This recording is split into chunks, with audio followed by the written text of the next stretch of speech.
నిజామాబాద్ లో బీఆర్ఎస్ జెండా ఎగరటం ఖాయమన్నారు మాజీ మంత్రి వేముల ప్రశాంత్ రెడ్డి. వేల్పూర్ మండలంలోని పలు గ్రామాల్లో బీఆర్ఎస్ ఎంపీ అభ్యర్థి బాజిరెడ్డి గోవర్ధన్ తో కలిసి వేముల ప్రశాంత్ రెడ్డి ప్రచారం నిర్వహించారు.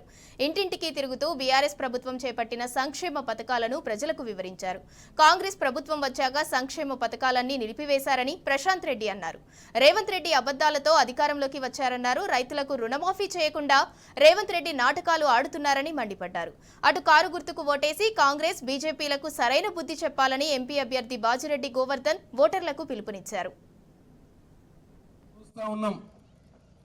గత 5 నెలలుగా ఈ కాంగ్రెస్ పార్టీ ప్రభుత్వం వచ్చిన తర్వాత జరుగుతున్నది ఏంది? మళ్ళా పాత రోజులు కేసీఆర్ కంటే మొదలు ఎట్లనైతే కరెంటు పోతుండేనో అట్లా మళ్ళా కరెంటు పోవడం మొదలైంది. మీ ఇళ్లలో పోతున్నది, తోటలలో పోతున్నది, మళ్ళా కరెంటు కోతలు వచ్చినాయి. మళ్ళీ బోర్లు ఎండిపోవడం మొదలైనాయి. బోర్లలో నీళ్లు లేకుండా అవుతున్నాయి. పొలాలు ఎండిపోతూ ఉన్నాయి. రైతన్నలకు కష్టం వస్తున్నది. మార్పు ఏందో మంచిగా అవుతుంది అనుకుంటే మార్పు ఇవాళ కరెంటు పోవట్లా, బోర్లలో నీళ్ళు ఎండిపోవట్లా, దీంట్లో మార్పు వచ్చింది. ఇప్పుడు మళ్ళా కొత్తగా ఏ ఊరికి పోతే ఆ ఊరు దేవుడి మీద ఒట్టు పెడుతున్నారు.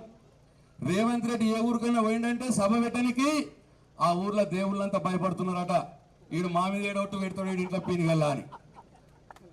ఇట్లా ఒట్ల మీద ఒట్లు పెట్టుడు, డేట్ల మీద డేట్లు మార్చుడు, ప్రజల్ని పిచ్చోళ్ళని చేస్తా ఉన్నారు.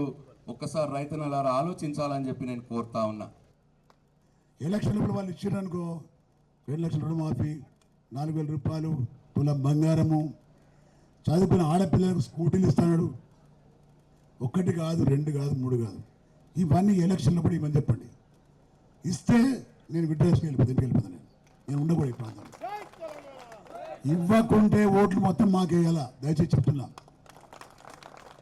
అట్లయితే వాళ్ళకు చెంపమికలు కొట్టేది ఆడితే కేసీఆర్ గారు అన్నారు, ఇది ఉండదు కాబట్టి ఈ ప్రభుత్వం ఉండదు, 1 ఇయర్లో కూలిపోతుందని చెప్పి.